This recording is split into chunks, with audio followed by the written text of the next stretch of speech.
Notre invité cet après-midi par visioconférence est le docteur Jean Hardouin Louis-Charles, invité aujourd'hui non pas en tant que médecin et coordonnateur général du syndicat des médecins, mais en tant que membre du directoire du Rassemblement des démocrates nationaux progressistes, RDNP, le parti qui a vu, hélas, l'assassinat de son secrétaire général, Éric Jean-Baptiste, parti à l'origine fondé par M. Maniga, et dont Mme Maniga est aujourd'hui un des membres prominents. Bonjour, docteur Louis-Charles. Et bonjour, bonsoir. Et donc, c'est un plaisir de participer à cette émission et pour pouvoir donner notre opinion concernant la situation dramatique que vit notre cher Haïti, que vit le peuple haïtien. Oui, et dramatique, oui. C'est un mot bien gentil, c'est tragique, c'est dramatique, c'est inhumain. Maintenant, bon, il y a eu quand même quelques tentatives, avec en particulier dans le domaine judiciaire, la nomination d'un certain nombre de juges à la Cour de cassation. D'abord, qu'est-ce que vous pensez de cette mesure en elle-même? Et ensuite, est-ce que d'après vous, M. Ariel Henry, le Premier ministre, est-ce qu'il dispose des provisions légales pour procéder à ce genre de nomination? Bon, je dois dire que cette nomination vient de couvrir un vide. Est-ce qu'on doit choisir, ou bien on reste dans le vide, aux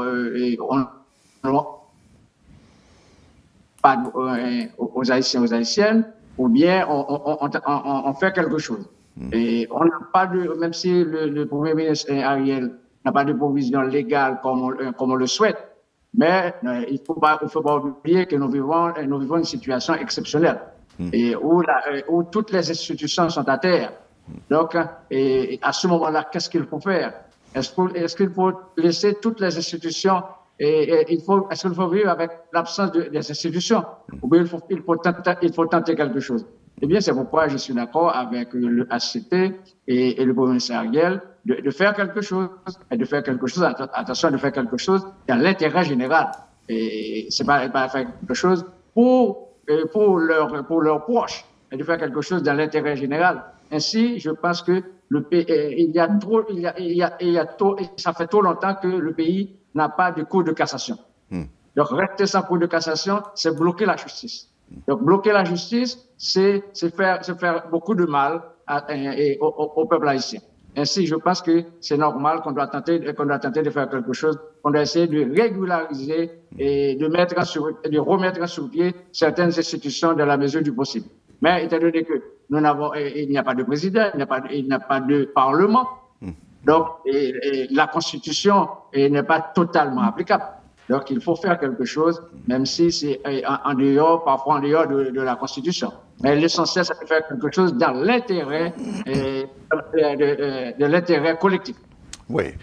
Oui, je pense que tout le monde partagera votre opinion. Il fallait absolument combler ce vide.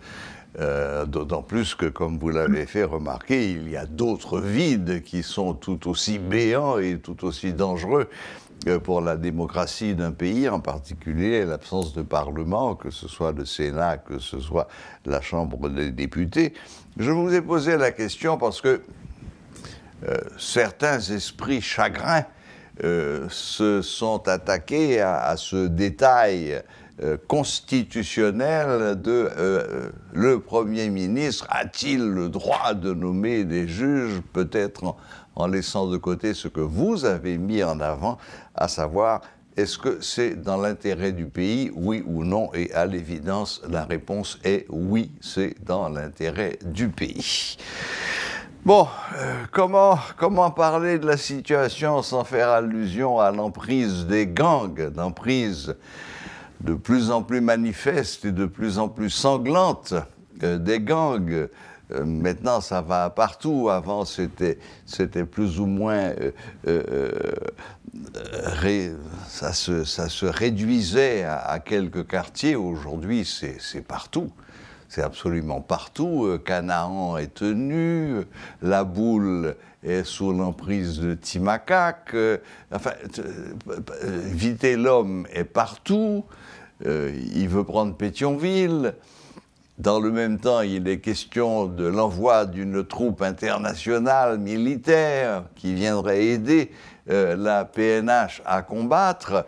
Il y a eu, là, au début de semaine, il y a eu cette visite éclair d'une mission du CARICOM qui est venue nous voir. Finalement, votre position au RDNP, quelle est votre approche face à ce phénomène des gangs? Eh bien, nous, au RDNP, nous sommes au phénomène des gangs avec cette violence, qui s'installe à demeure dans le pays.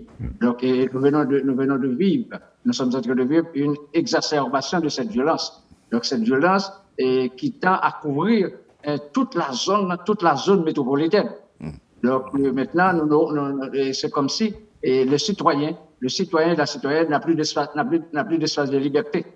Donc partout où ils passent, ils sont susceptibles d'être kidnappés ou bien d'être violentés par ces gangs.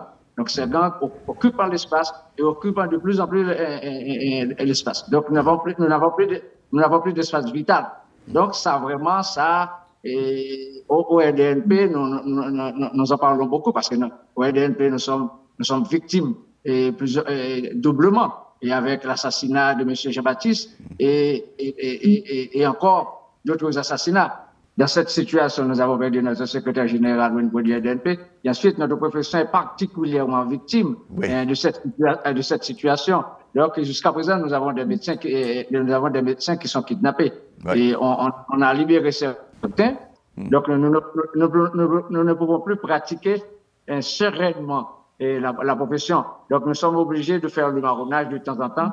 Donc, encore une fois, c'est très mauvais pour la population haïtienne, surtout pour la zone métropolitaine, et qui n'arrive pas on n'arrive pas à satisfaire sa demande de soins. Oui, d'ailleurs, c'est tout le système médical qui est en grand danger avec la fermeture de la plupart des centres de santé, à commencer par le plus important, l'hôpital général, qui est incapable de fonctionner, faute de moyens, faute d'appareils, faute de sécurité aussi. Qui est-ce qui va aujourd'hui se risquer à aller au centre-ville du côté du Champ-de-Mars, de traverser pour aller à l'hôpital général? Et puis, tous ces kidnappings de médecins, comme vous l'avez dit, heureusement, certains ont été libérés, mais il y en a d'autres qui sont encore sous la férule des gangsters. Mais alors, concrètement, au RDNP, qu'est-ce que vous préconisez pour mettre fin à ce règne des gangs sur le pays? Bon, j'ai entendu plusieurs experts qui ont parlé de cette situation. Je crois que Haïti seul ne peut pas résoudre ce problème. C'est dommage, nous sommes arrivés à cette situation-là. Donc, il nous faut quand même du concours international. Bon, étant donné que Haïti fait partie du Concert des Nations, donc c'est normal que Haïti peut solliciter l'aide des organisations internationales, particulièrement de l'ONU, pour qu'ils nous aident à sortir de cette impasse. Parce que nous avons montré déjà notre faiblesse, l'État a déjà montré sa faiblesse, et ensuite, il y a dans certaines situations la participation de certaines personnes comme complices de ces gangs, comme patrons de ces gangs, comme cerveau même de ces gangs. Donc, c'est-à-dire que c'est difficile. Je pense que Haïti, pour sortir, nous devons faire des efforts sérieux, honnêtes et sincères, mais nous devons aussi solliciter l'aide des organisations internationales, tant régionales que générales. Oui, oui, oui.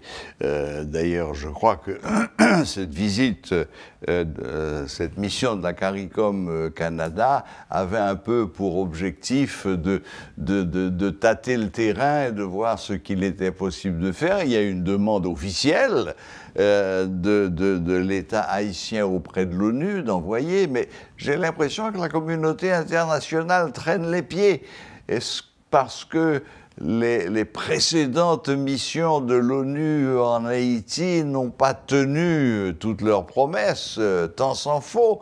Mais comme vous le dites, bon, la police nationale, malgré tous leurs efforts, malgré leurs sacrifices et malgré leurs pertes, parce qu'il ne faut pas oublier qu'il y a des policiers qui meurent presque chaque jour, malgré tout cela, la police, qu'est-ce que vous voulez faire contre des gangs qui utilisent des armes de guerre et qui ont des munitions ad libitum quand vous êtes quelques milliers, pas forcément bien armés. Donc je vous suis dans ce raisonnement. Ah oui, parce que la police nationale vraiment a connu beaucoup de pertes. Et je profite de cette occasion pour encore souhaiter à la police nationale toutes mes sympathies parce que ce sont encore des Haïtiens, des Haïtiens, des Haïtiennes. Donc, étant donné que nous n'avons pas assez d'équipement, la police nationale n'est pas assez équipée. Ouais. Et donc, c'est pourquoi je crois que la police nationale doit être aidée, guidée et par d'autres forces qui viennent d'ailleurs. Très bien. Très bien. Ben, écoutez, docteur Louis-Charles, il ne me reste plus qu'à vous remercier de nous avoir accordé un peu de votre temps pour commenter la situation générale du pays et nous donner et votre sentiment et celui du RDNP. Bonne chance à vous, bon travail au sein du Haut Conseil de transition à travers Madame Maniga, et puis à bientôt, j'espère. Oui, à très bientôt, parce que nous, au RDNP, nous ne nous appartenons pas, nous appartenons au peuple haïtien. Donc, c'est toujours un devoir de participer, de donner notre avis sur ce qui se passe dans notre pays. Merci. Merci beaucoup, merci, voilà, c'était le docteur Jean Hardouin Louis-Charles, membre du directoire du Rassemblement des démocrates nationaux progressistes, autrement dit RDNP, qui nous donnait son sentiment personnel et le sentiment de son parti sur la situation qui prévaut aujourd'hui en Haïti.